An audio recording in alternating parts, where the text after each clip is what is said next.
Baik, sebelumnya mohon izin, eh, kami dari kelompok Bug Hunter ingin mempresentasikan pertemuan ke minggu ke-7 pada mata kuliah Custom Project dengan proyek kami yaitu sistem manajemen satuan kredit poin atau bisa disingkat SKP untuk mahasiswa. Next. Berikut adalah anggota tim kami, itu saya sendiri, kemudian ada Arvin, dan ada rekan saya, ya saya. Next. Oke, di sini kita masuk ke halaman use case skenario dari program ini. Next. Yang pertama ada sign up. Ya, use case sign up sendiri bertujuan agar pengguna dapat membuat akun baru diawali sebagai entry condition dengan penggunaan mengakses aplikasi atau situs web satuan kredit poin dan memilih opsi untuk mendaftar sebagai pengguna baru. Alur utamanya atau flow of event-nya melibatkan pengguna mengakses halaman sign up, mengisi informasi yang diperlakukan seperti nama, email, dan password, lalu menekan tombol daftar. Sistem kemudian memvalidasi data. Jika valid, sistem akan berhasil membuat akun baru, memberikan konfirmasi pendaftaran, dan mengarahkan pengguna ke halaman login atau dashboard yang merupakan successful end condition dari proses ini. Terdapat skenario alternatif jika terjadi kegagalan, yaitu jika informasi yang dimasukkan tidak sesuai, misalnya password tidak memenuhi kriteria, sistem akan memberikan pesan kesalahan dan meminta pengguna untuk mencoba kembali. Lalu pada sini ada use case login. Use case login sendiri memungkinkan pengguna atau admin untuk masuk ke dalam sistem yang diawali dengan pengguna mengakses aplikasi atau situs web satuan kredit poin dan memilih opsi sebagai pengguna terdaftar. Alur utamanya dimulai saat pengguna mengakses halaman login, mengisi informasi yang diperlukan seperti username atau email dan kata sandi, dan menekan tombol login. Sistem kemudian memvalidasi informasi tersebut. Jika valid, sistem akan memberikan akses dan mengarahkan pengguna ke halaman dashboard yang merupakan sukses full end condition dari proses ini. Skenario alternatifnya sendiri mencakup dua kemungkinan kegagalan. Yang pertama, jika informasi yang dimasukkan tidak valid, misalnya email salah, kata sandi, atau terlalu lemah, sistem akan melakukan pesan kesalahan dan meminta perbaikan. Lalu di sini ada halaman dashboard. Untuk use case dashboard sendiri memiliki pengguna sebagai aktor utamanya dengan syarat masuk bahwa pengguna sudah berhasil login ke dalam sistem satuan kredit poin. Alur utamanya dimulai saat pengguna masuk melalui proses login, sistem kemudian menampilkan halaman dashboard tempat pengguna dapat melihat informasi ringkasan status pengajuan. Setelah berhasil, sukses full end condition tercapai, yaitu pengguna dapat melihat ringkasan status dan memiliki opsi untuk mengakses menu lain seperti riwayat, biodata mahasiswa, dan logout dari sidebar. Sebagai skenario alternatif, jika data status belum tersedia, sistem akan menampilkan nilai default, misalnya belum sama dengan 100. Selain itu, jika terjadi server error, sistem akan menampilkan pesan kesalahan data tidak dapat dimuat. Lalu di sini ada halaman riwayat. Untuk use case riwayat sendiri, memungkinkan pengguna untuk mengolah data sertifikat mereka dengan entry condition bahwa pengguna sudah login ke sistem dan memilih menu riwayat di sidebar. Alur utamanya dimulai saat pengguna masuk ke sistem dan memilih menu tersebut yang akan menampilkan halaman riwayat upload sertifikat. Di halaman ini, pengguna dapat melihat daftar sertifikat yang sudah diunggah dan juga dapat menambah sertifikat baru dengan memilih file dan mengisi keterangan lalu menekan tombol simpan. Setelah itu pengguna dapat mengedit atau menghapus data sertifikat yang sudah ada successful end condition tercapai ketika pengguna dapat melihat daftar sertifikat serta menambah, mengedit, dan menghapus dan data tersebut. Terdapat tiga skenario alternatif. Yang pertama, jika pengguna belum pernah mengunggah sertifikat, sistem akan menampilkan tabel kosong. Jika format file yang diunggah tidak valid, sistem menampilkan format tidak sesuai. Dan jika ukuran file terlalu besar, sistem akan menolak unggahan dan memberikan pesan kesalahan. Sini terdapat halaman biodata mahasiswa. Untuk use case biodata mahasiswa memfasilitasi pengguna untuk mengolah data biodata pribadi dengan entry condition bahwa pengguna sudah login ke sistem dan memilih menu biodata mahasiswa di sidebar. Alur utama dimulai saat pengguna memilih menu tersebut dan sistem kemudian menampilkan form biodata yang berisi informasi seperti nama, NIM, email, jenis kelamin, tempat atau tanggal lahir, dan alamat. Pengguna kemudian dapat mengisi atau memperbarui informasi ini dengan tombol simpan dan sistem akan validasi serta menyimpan perubahan ke database. Successful end condition di sini tercapai ketika pengguna berhasil melihat, mengisi atau memperbarui data biodata pribadinya dan data tersebut tersimpan sukses di sistem. Terdapat tiga skenario alternatif. Yang pertama, jika data wajib belum diisi, sistem akan menampilkan pesan error. Lalu jika format data salah, misalnya email tidak valid, sistem akan menolak penyimpanan dan memberikan pesan kesalahan. Dan terakhir, jika server error, sistem menampilkan pesan data tidak dapat disimpan atau coba lagi. Oke, di sini terdapat halaman data mahasiswa. Untuk use case data mahasiswa sendiri, memungkinkan admin untuk mengolah data seluruh mahasiswa dengan entry condition bahwa admin sudah login ke sistem dan memilih menu mahasiswa di sidebar. Alur utamanya dimulai saat admin memilih menu tersebut dan sistem menampilkan tabel daftar mahasiswa yang berisi nama, NPM, email, dan keterangan. Di sini admin dapat melakukan aksi edit untuk memperbarui data atau aksi hapus untuk menghapus data mahasiswa yang kemudian akan disimpan atau dihapus oleh sistem sesuai aksi yang dilakukan. Successful end condition di sini tercapai ketika admin dapat melihat daftar mahasiswa serta berhasil memperbarui atau menghapus data mahasiswa. Terdapat tiga skenario alternatif. Yang pertama, jika data wajib belum diisi saat pembaruan, sistem menampilkan pesan error. Lengkapi data tersebut terlebih dahulu. Yang kedua, jika format salah, misalnya email tidak valid, sistem menolak penyimpanan dan memberikan pesan kesalahan. Dan terakhir, jika server error, sistem menampilkan pesan data tidak dapat disimpan. Next.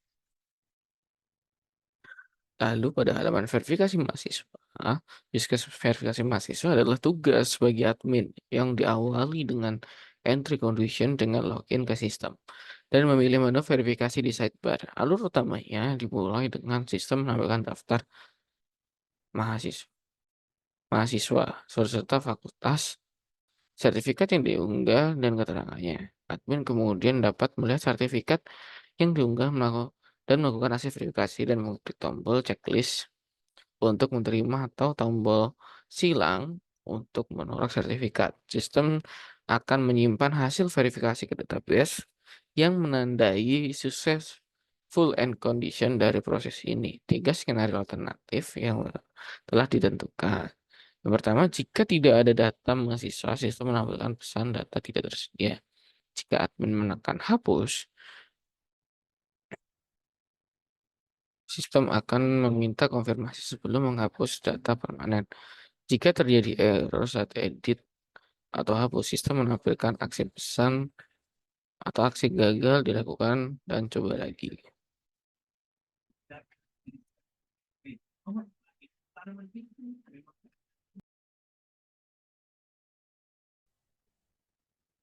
Oke, kita masuk ke bagian activity diagram. Jadi untuk activity diagram ini dia merupakan pengembangan dari use case diagram yang telah kami buat sebelumnya. Di minggu sebelumnya, use case diagram yang telah kami buat memiliki dua aktor, yaitu ada mahasiswa dan admin. Untuk mahasiswa sendiri ada aktivitas yang bisa dilakukannya seperti yang ada di sini. Lalu untuk admin sendiri ada di sini. Lalu masuk ke activity diagram. Yang pertama login. Untuk login ini dimulai dari user navigasi ke halaman website, lalu sistem menampilkan tampilan login, lalu user mengisi email dan password, lalu sistem memvalidasi isi login. Apakah akunnya valid atau tidak? Jika iya, maka sistem akan memeriksa jenis akun. Apakah loginnya sebagai mahasiswa atau admin? Jika mahasiswa, maka menampilkan halaman untuk mahasiswa. Jika admin, maka menampilkan halaman untuk admin. Dan jika akunnya tidak valid, akan menampilkan pesan kesalahan. Lalu user kembali lagi ke tahap mengisi email dan password. Lalu untuk activity diagram untuk edit biodata ini, user dimulai dari navigasi tampilan biodata mahasiswa. Lalu sistem menampilkan tampilan biodata mahasiswa. Lalu user bisa mengubah kolom biodata. Setelah diubah, maka user bisa submit atau tidak. Jika user submit, maka sistem akan memvalidasi perubahan biodata. Apakah perubahannya valid atau tidak. Jika perubahannya valid, maka akan menampilkan pesan berhasil dan menyimpan perubahan di database. Jika tidak, maka akan menampilkan pesan kesalahan dan kembali lagi ke bagian mengubah kolom biodata. Lalu activity diagram untuk mengisi formulir pengajuan SKP. Dimulai dari user membuka form input SKP, lalu sistem menampilkan form input, lalu user mengisi form, lalu setelah diisi, sistem akan memvalidasi isi formnya. Apakah semua kolomnya terisi atau tidak. Jika semua kolomnya terisi, maka menampilkan pesan sukses dan menyimpan data form ke database. Jika tidak, maka akan menampilkan pesan kesalahan dan user tetap di bagian mengisi form. Lalu untuk activity diagram mengunggah bukti kegiatan, dimulai dari user masuk ke halaman upload. Sistem menampilkan halaman upload, lalu user memilih jenis fakultasnya, lalu memilih file untuk diupload dan mencantumkan keterangan bila perlu. Setelah itu sistem memvalidasi bukti kegiatan. Apakah filenya valid atau tidak? Jika filenya valid, maka akan menampilkan pesan berhasil dan menyimpan bukti kegiatan ke database. Tetapi jika tidak valid, maka menampilkan pesan kesalahan dan user kembali lagi ke tahap memilih jenis fakultas. Lalu untuk activity diagram melihat status pengajuan, user navigasi tampilan status submission, lalu sistem mengambil data dari database dan menampilkan status submission. Lalu untuk activity diagram melihat riwayat dan total SKP, user navigasi ke halaman dashboard, lalu sistem mengambil data historical dari database, menghitung total SKP, dan menampilkannya dalam bentuk dashboard data SKP. Lalu untuk memverifikasi pengajuan SKP, untuk ini aktornya ada admin dan sistem. Dimulai dari admin navigasi tampilan submission list, lalu sistem menampilkan list submission pending, lalu admin lakukan review submission. Apakah data mahasiswa yang di dalam submissionnya valid atau tidak? Jika valid, maka akan dilihat lagi apakah dokumennya valid atau tidak. Jika dokumennya juga valid, maka admin akan menandai submission diterima, lalu menambahkan poin SKP pada mahasiswa sesuai dengan dokumen yang dikirim. Lalu juga sistem akan mengirim notifikasi diterima ke mahasiswa, lalu akan update total SKP di database. Tetapi jika misalnya data mahasiswa tidak valid atau dokumennya tidak valid, maka admin akan tandai submission sebagai ditolak, lalu sistem akan mengirim notifikasi ditolak ke mahasiswa. Lalu untuk activity diagram daftar pengajuan, admin akan navigasi ke halaman daftar pengajuan. Sistem akan mengambil data dari database, menampilkan list, dan selesai. Lalu untuk melihat rekapitulasi SKP, admin akan navigasi halaman rekapitulasi SKP. Lalu sistem akan mengambil data dari database, agregasi data SKP, dan menampilkan rekapitulasi SKP, dan selesai. Lalu untuk desain sistem akan dilanjutkan oleh teman saya.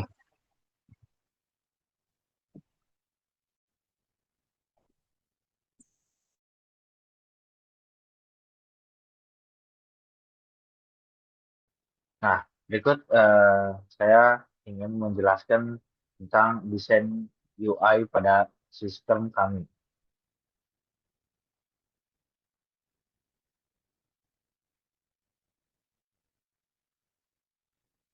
Nah, baik, ini kita sudah ke dalam Figma untuk saya ingin menjelaskan tentang alur dari sistem yang sudah kami buat UI-nya. Saya share dulu.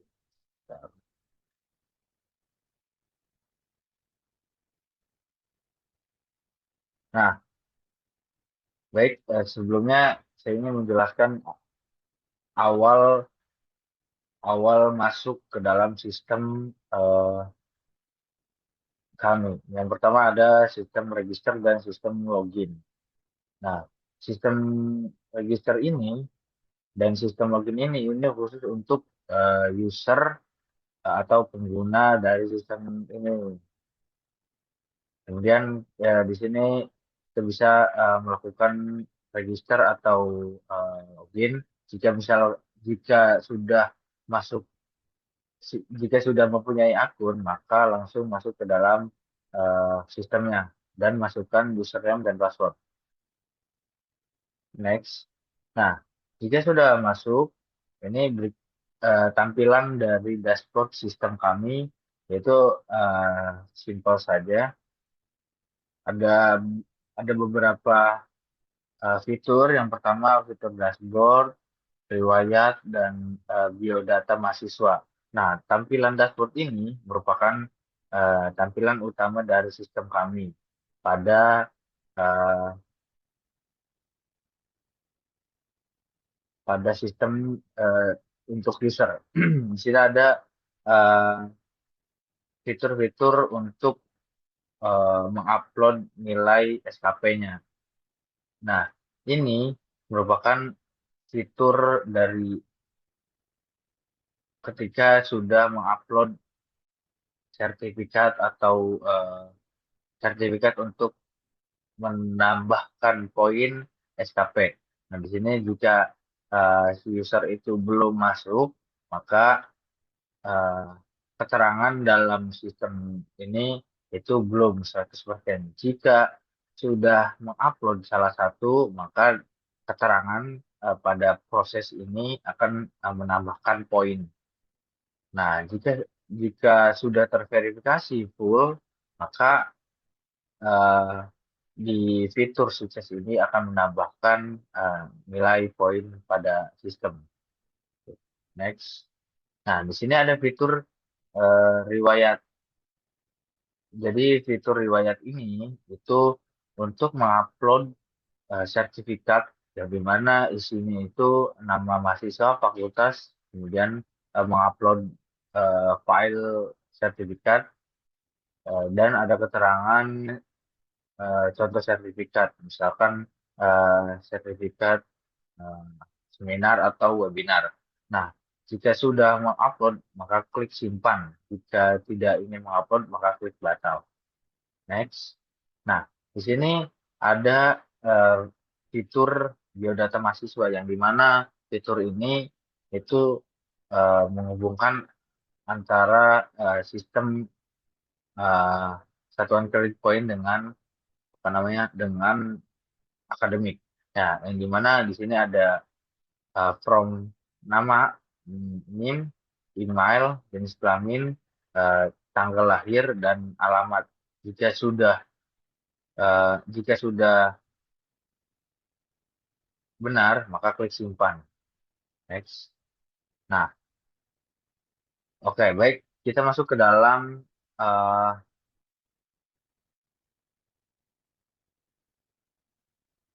from admin. Nah, di sini sama saja seperti tampilan pada user, di mana ada masuk login untuk admin. Next. Nah, jika sudah masuk ke dalam sistem, ada dua fitur pada tampilan pada sistem admin. Pertama ada data mahasiswa, kemudian verifikasi untuk sertifikasi. Nah, Di sini ada data-data yang sudah masuk, mahasiswa yang sudah mengupload eh, data pada biodata mahasiswa, di mana ada Budi, dan NIM, bla bla bla. Kemudian si admin juga bisa mengedit jikalau data tersebut salah, dan admin pun bisa menghapus data tersebut.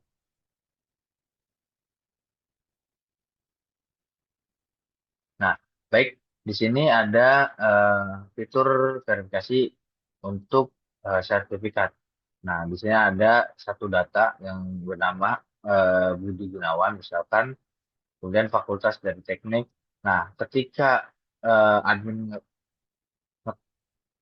ngeklik atau klik lihat sertifikat, maka nanti akan terlihat sertifikat yang sudah masuk. Nah, di sini ada keterangan dari sertifikat tersebut, yaitu sertifikat misalkan seminar dan webinar. Nah, di sini ada fitur aksi yang dimana admin itu memverifikasi bahwa sertifikat itu benar atau tidak. Jika benar, itu akan si admin akan klik checklist, atau jika salah, itu maka klik silang. Maka eh, sertifikat tidak eh, tidak termasuk ke dalam poin sertifikasi.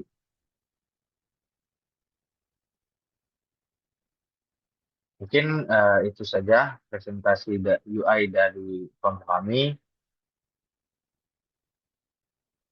Baik, mungkin itu saja presentasi dari kelompok kami. Kurang lebihnya mohon maaf. Wassalamualaikum warahmatullahi wabarakatuh.